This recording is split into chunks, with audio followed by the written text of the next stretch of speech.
ولا تجعلوا الله عرضة لأيمانكم أن تبروا وتتقوا وتصلحوا بين الناس والله سميع عليم.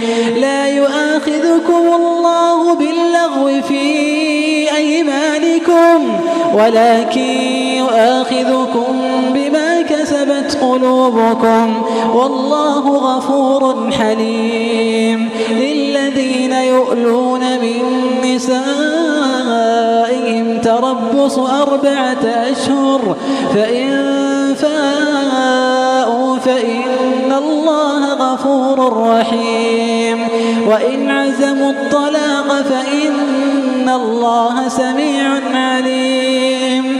والمطلقات يتربصن بأنفسهن 3 قروء ولا يحل لهن أن يكتمن ما خلق الله في أرحامهن إن كن يؤمن بالله واليوم الآخر وبعولتهن أحق بردهن في ذلك إن أرادوا إصلاحا ولهن مثل الذي عليهن بالمعروف وللرجال عليهن درجة والله عزيز حكيم.